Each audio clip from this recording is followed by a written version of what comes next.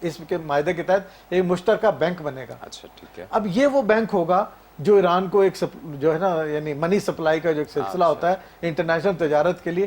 اب پہلے تو انٹرنیشنل بینکوں کے ذریعے کر رہا تھا, امریکی بینکوں کے ذریعے, انہوں نے سینکشن لگا دی تو وہ کاروبار نہیں کر سکتے تھے, اپنا تیل بیچنا یا اور دنیا سے تجارت کرنی.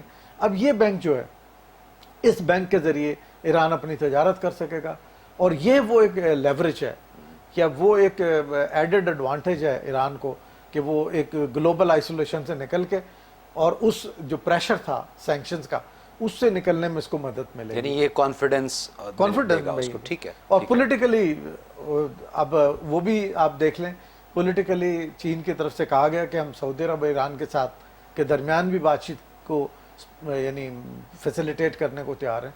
اور ویسے بھی دونوں طرف آپ یہ دیکھیں نا, اب جو جیسے آپ نے شروع میں بھی کہا کہ خطے میں صورتحال بڑی تیزی سے چینج ہو رہی ہے, اب یقیناً وہ صورتحال نہیں رہی مڈل ایسٹ میں جو صرف امریکہ سینٹرک ہوتی تھی یا ویسٹ سینٹرک ہوتی تھی. اب خاص طور پہ سیریا میں اور جو عراق میں ہوا, اس کے بعد لیبیا کے ساتھ کیا, اب جو شام میں کر دیا, اس سارے تجربات کے بعد مڈل ایسٹ کی جو لیڈرشپ ہے وہ بھی سوچنے پہ مجبور ہے کہ انہیں اپنی سروائیول کے لیے کیا کرنا ہے. اور سروائیول ظاہر ہے کہ انہیں یعنی ساری اپنی ایگز ایک باسکٹ میں نہیں دینے نا, انہوں نے اب دیکھنا ہے کہ متبادل ان کے پاس کیا ہے. اور چین پہلے چونکہ متبادل پوری طرح اس لیے نہیں بن کے آ رہا تھا, وہ تجارت اور اکنامکس میں تو آ رہے تھے, لیکن جو ملٹری ڈیفینس اور پولیٹیکل معاملات, اسٹریٹجک اور پولیٹیکل, یعنی پہلے چین کے ہمیشہ تعلقات کا ایک لیول ہوتا تھا اقتصادیات اور ٹریڈ تک, ٹھیک ہے. اب وہ اسٹریٹجک بھی آ گئے ہیں اور پولیٹیکل بھی آ گئے ہیں. یہ چیز ایڈ ہونے سے نیوٹرلائزیشن فیکٹر جو ہے وہ اسٹرانگ ہو رہا ہے مڈل ایسٹ میں چین کی اس یعنی ملکوں سے تعلقات کی وجہ سے.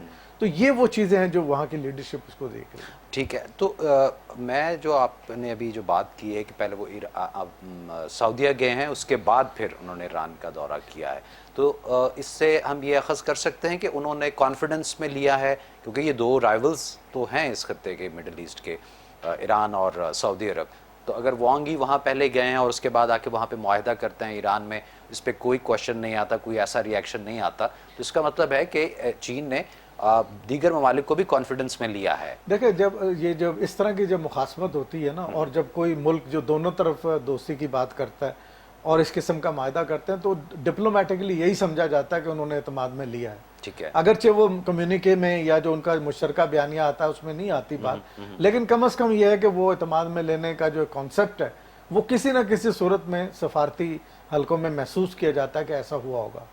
میرا جو پوچھنے کا مطلب تھا وہ یہ تھا کہ یعنی کہ چین نے اگر ایران کے ساتھ معاہدہ کیا ہے تو اس کا مطلب یہ نہیں کہ وہ خطے کے دیگر ممالک جو ہیں ان کی طرف سے وہ کوئی اس کو برا منایا گیا ہو, یعنی کہ چین کو وہاں پہ بھی وہی ویٹیج ملا ہے مڈل ایسٹ کے باقی ممالک. بالکل. دیکھیں سچویشن چینج ہو رہی ہے نا, جیسے ہم ابھی بات کر رہے ہیں, ایران اور سعودی عرب بے شک کتنا ٹریڈیشنل ایک وہ رہا ہو مخاصمانہ رویہ یا آپس میں تعلقات میں, لیکن اب جو سچویشن تیزی سے چینج ہو رہی ہے خطے میں اور سلامتی کی جو سچویشن ہے وہاں پہ ظاہر ہے وہ اپنے مفادات دیکھیں گے نا ملک, تو ان مفادات کے تحت ضروری نہیں کہ وہ ہمیشہ لڑتے رہیں گے, ہمیشہ مخاصمت رہے گی. تو یہ ایک میں سمجھتا ہوں کہ جو چین کا یہاں پہ ایک آفر کرنا میڈیشن کی وہ ایک سٹرونگ بات ہے, کیونکہ چین نے اپنے آپ کو اس پوزیشن میں لا کے کھڑا کر لیا ہے اور اس کی وہ ایکسیپٹیبلٹی ہے دونوں ملکوں میں ہے. ٹھیک ہے. تو یہ شاید آگے جا کے خطے کے لیے بھی بہتر ہوگا اور پورے ایشیا کے لیے بھی اور گلوبلی بھی اس کو ہم ایک پازیٹیو ڈیولپمنٹ کہہ سکتے ہیں. بالکل ٹھیک ہے. اور ملکوں کے درمیان کبھی بھی کوئی دوستی ہو یا دشمنی ہو وہ ہمیشہ مستقل بنیادوں پہ نہیں ہوتی ہے. گفتگو کو یہیں سے آگے بڑھائیں گے, ایک چھوٹا سا بریک.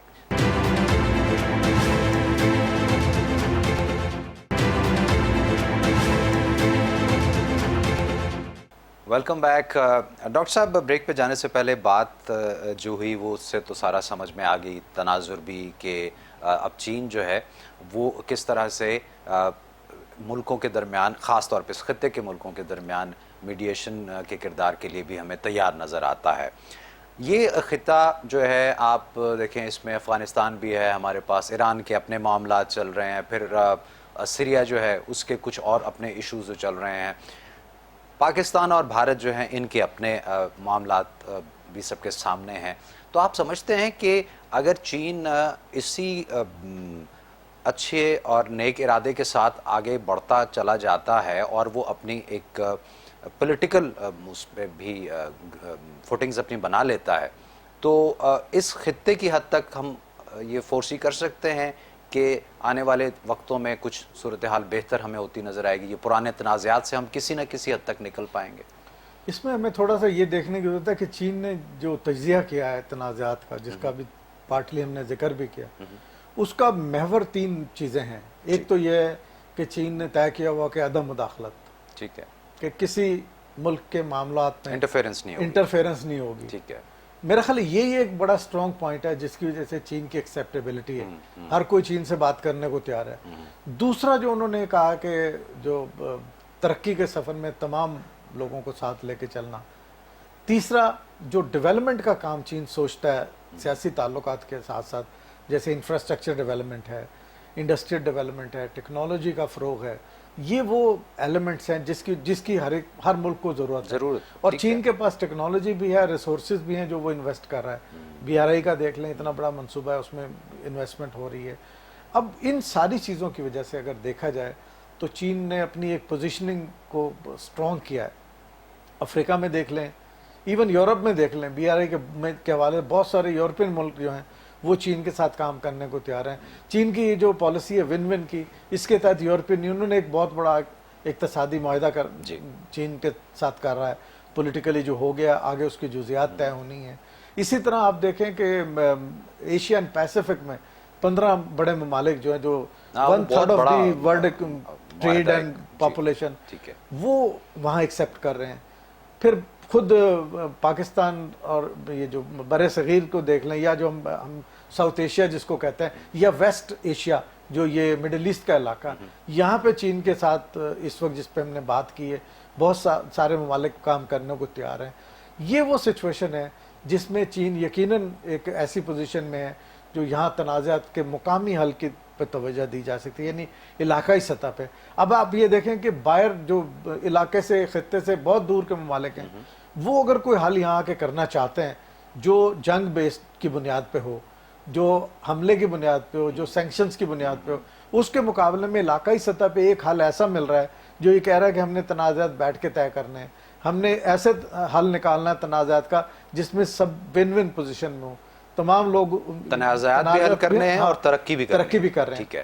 تو یقیناً یہ ماڈل جو ہے وہ ایکسیپٹیبل ہوگا، اور وہی وجہ ہے کہ ابھی اسی لیے میں نے کہا تھا کہ پوری ایک ہسٹری ہے، یہ 1 ہفتے کا دورہ، اس کے پیچھے پورا ایک تناظر موجود ہے، نہ صرف یہ چین کی اپنی پالیٹکس اور پالیسیوں کا، بلکہ جو ویسٹ کی پالیسیاں یہاں رہی ہیں ان کے اثرات بھی اب آنا شروع ہو گئے ہیں۔ ظاہر ہے کہ جب اوور دا ایئرز نئی جنریشن آ گئی ہے، وہ تو اور طریقے سے سوچیں گے نا، وہ ٹریڈیشنل طریقے، لیڈرشپ میں بھی نئی جنریشن ہے اس وقت مڈل ایسٹ میں، اور لوگ بھی وہاں پہ، ظاہر ہے ایک نئی جنریشن وہاں پہ آ گئی ہے، تو وہ تو پرانے تنازعات کو اس اینگل سے نہیں دیکھیں گے نا جو پچھلے 60 سال میں یا 50 سال میں ہوئے۔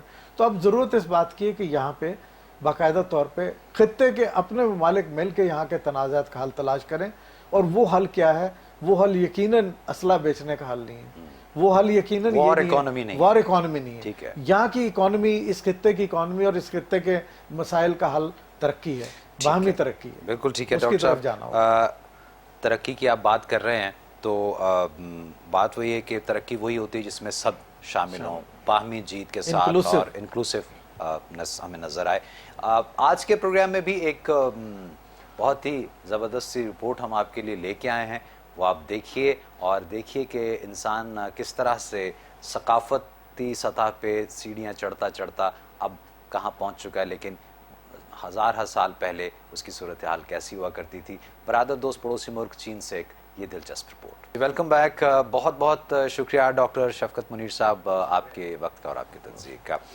ناظرین، یہ تھا ہمارا آج کا پروگرام، آپ کے لیے بہت سی نیک تمنائیں اور دعائیں، آپ ہمارا پروگرام دیکھتے رہیے، آپ سے پھر اسی جگہ ملاقات ہوگی، اجازت دیجیے، اپنا اور اپنوں کا خیال رکھیے گا، اللہ حافظ۔